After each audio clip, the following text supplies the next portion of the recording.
Welcome to State House Station 147. I'm Kathy Chase. I represent District 147, which is most of Wells, and I host the show. Today we're going to discuss the role and duties of the main Speaker of the House, how one becomes a Speaker, and some of the highlights of the first year with our current Speaker in the 125th Legislature. And our guest to chat with us all about that is the main Speaker of the House of Representatives, Representative Robert Nutting from Oakland, Maine. Welcome to the show. Thank you, Kathy. Yeah. My pleasure.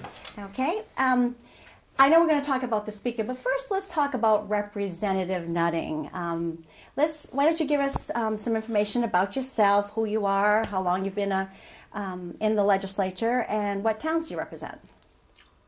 Sure. I was born and grew up in Skowhegan, and I lived for the past 30 years in Oakland. I graduated from Skowhegan High School and then attended the Massachusetts College of Pharmacy in Boston. After that, I returned to my roots in Central Maine and have been a pharmacist since then. I'm currently in my 6th term representing the citizens of Oh, that's right. We came in Oakland together. and Sydney. Yeah, right, yeah. Oh, yes. Yeah. Yes. Well, Oh, well, you went out for a while and came back in. I Oh, was that's right. termed out and sat out a 2-year term and then came back. So this is my 6th term, Oh, yeah, okay. actually representing now all of Sydney and part of Oakland. Oh. What did you do in the legislature? What committees did you serve on when you were there? So far I've served on the Banking Insurance Committee, the Labor Committee. I served 2 terms on appropriations. I served on Health and Human Services 1 term. So I've been around. Oh, wow. I got to ask you, before last November's election, was being a speaker on your horizon at all? Did you ever consider doing that? As you likely remember, we were pleased and somewhat surprised that we ended up in the majority in the House. My goal in life before last November was to be the assistant minority leader. And after the election, the assistant minority leader position was no longer available to me. And when we learned that... because we became the majority party. Yeah, exactly. Right. And then I became interested in the position of Speaker. So late last election night, you got the phone call, or you were there maybe. I know I got my phone call at 4:30 in the morning to tell me that we had taken the majority in the House. So you got the phone call that we took the majority in the House. Was it then that you said, I would like to be Speaker? I just wonder when these kind of major decisions come into play. Well, that evening I spent the early part of the evening at headquarters in Augusta, and then I drove up to Champions in Waterville, where Paul LePage was having his event that night, and the results were inconclusive in Waterville, so I headed back to headquarters, and I never got out of headquarters until the next morning at 4:30, 5 o'clock, and realized that we had the majority, and by that time I had been up a long time and had really I didn't have any thoughts about running for anything or being anything. I was just pleased. I went home and went to bed. So the process is that the majority caucus elects the Speaker and, of course, the majority leader and the assistant majority leader. That happens. And so in order for you to become a Speaker, we had to become the majority. So we became the majority. And then I know the next day, a group of us met in Augusta about 11 o'clock the next morning. So you didn't have much sleep, it sounds like. And we got there, and everyone who was interested in leadership kind of met in a separate room, and we all talked about what role we'd like to play. Yep. And that's when we discovered at that time there were 6 people that were interested in running for Speaker.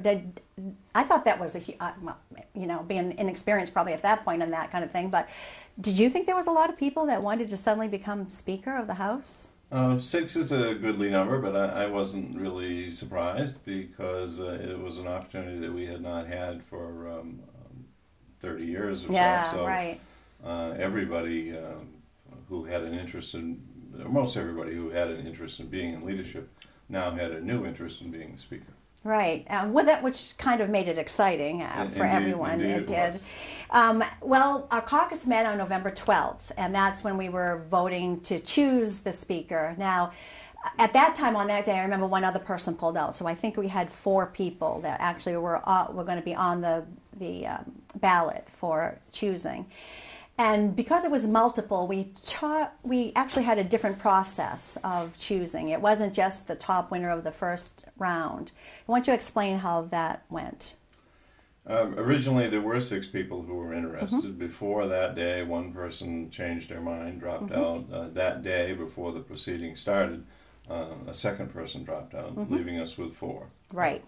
At that point, we had pre-discussed the rules, and everybody had agreed to go forward, and the people who received the least number of votes would drop off for the next ballot. Right. And we proceeded to do that. So on the first ballot, we were reduced to 3. On the second ballot, we were reduced to 2.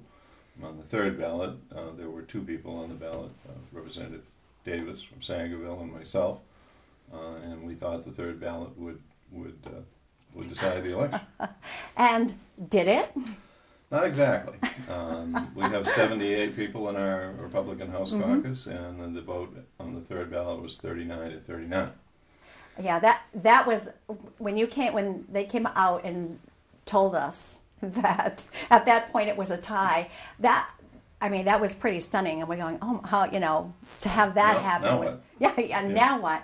So we voted again. You each had a chance to give a speech, try to sway somebody over on your side again for the last round.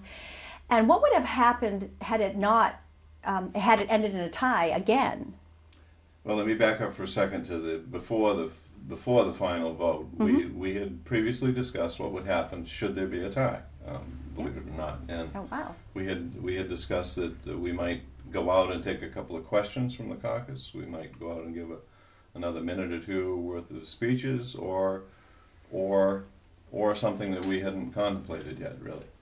So after the tie vote, Representative Davis and I were left alone in a room, and neither one of us wanted to step aside. So and we thought it would not be. We frankly thought flipping a coin was not a good way to. Right, I know that had been mentioned, but nobody really kind of wanted that. We didn't want that, so we decided that we would go back out one more time and take another minute and see if we could move somebody one way or the other, so we had a clear winner or loser. So we had the 4th vote. I was successful on the 4th vote. Had it been a 39-39 tie again, I frankly don't know what we would have done other than some sort of flip the coin. Well, I thought it was exciting that you won. Thank you. Me too. Some were more excited than others, yes. Yeah, but I know at least half the people were, plus one, were excited about it. So it was a really good thing. Well, it was an exciting day all around. The whole process of even having the opportunity to choose a speaker and then having the elections go the way they did, it was really interesting. But then the real work began once you got elected. Because it had been so long since the Republicans had a majority in the House, and since we really had the Speaker's position to deal with, how difficult was it for you to put together the entire change of leadership? Well, I had a lot of help.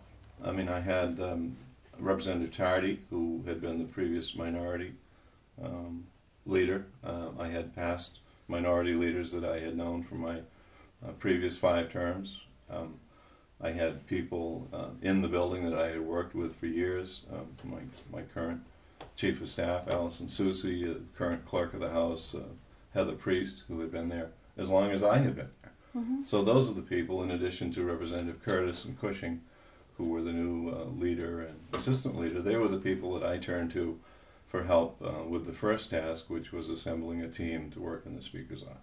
Right, and how did you get that process up and running? I mean, you had the team that did it. You had an incredible things that a lot of us had never thought about, but just filling positions because we became the majority. There were positions staff that had to be put into place. And so did that group decide, or did they work with you? And who made the ultimate? You had to make the ultimate decision, didn't you? Well, in my office, I had to make the ultimate decisions on who we were going to hire. We currently have, there are 6 full-time employees and 1 session-only employee in the Speaker's office.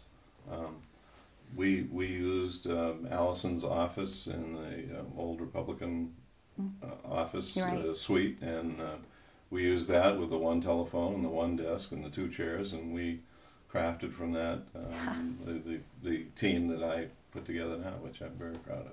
And it's a great team. I think that has worked very well. You know, a lot of us looked at that and said, "I'm glad I'm not speaker." Okay. But I will say that you're right that it was difficult because at the same time we had a new majority office in the House. We also had a new majority office in the Senate, and we had a new Republican governor. So they were all after quality people from what was a relatively small pool compared to what the Democrats had amassed over the 30 or 40 years that they had been in the majority. Right, and everyone was vying for the different people. I do remember hearing that. What did you find was the most difficult? The most difficult? Putting together the team, you mean? Just or just in the process, being general, speaker was the most difficult thing? Okay. It's funny, and that's one of the questions that I thought you might ask, and I've been thinking over what's the easiest, what's the hardest. The thing that surprised me the most, and the thing that is truly difficult, was finding people to serve on boards, commissions, committees. We have done approximately 200 different appointments that I have done. Oh, wow. The Senate President has done some, the Governor has done tons of them.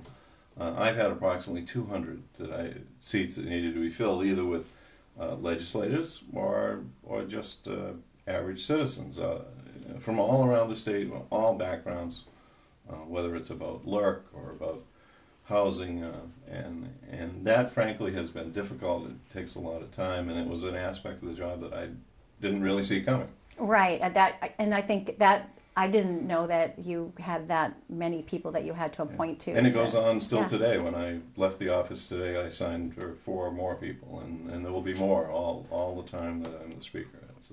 Wow. There are a lot of boards and commissions going on. Okay. Well, you already know I'm going to ask you what was the easiest, but what was the easiest? Was there anything easy?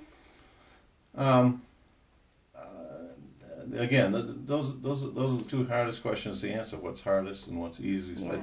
I think the easiest thing to do that didn't really surprise me, but it might come as a surprise to other people. One of the easiest things to do was to work with members in the Senate and to work across the aisle with members of the Democratic Party. We started out early on with leadership in both parties, both houses, of getting together in a one evening a week for dinner. And we talked about sports and families and political history. Rarely, if ever, did we talk about issues. And as a result, we built a relationship that then it became easy to deal with issues that came before us in the House. Whether they were divisive or not, we were able to be civil with one another. Wow. Now, was that once a week? Is that what you said about? We had a table at a restaurant in Augusta where it was reserved for us every Thursday evening. Wow. So that would be you, the majority leader, and the assistant majority leader, not the... It was President Ray and Representative Kane and Senator Hobbins and I.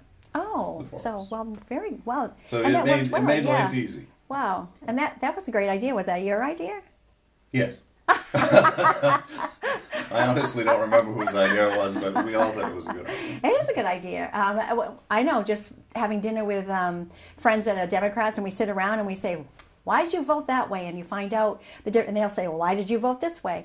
And you're right, you build sort of an understanding or something, and you build from there. But that's a great idea. I'm glad that worked. It seemed to have worked. So.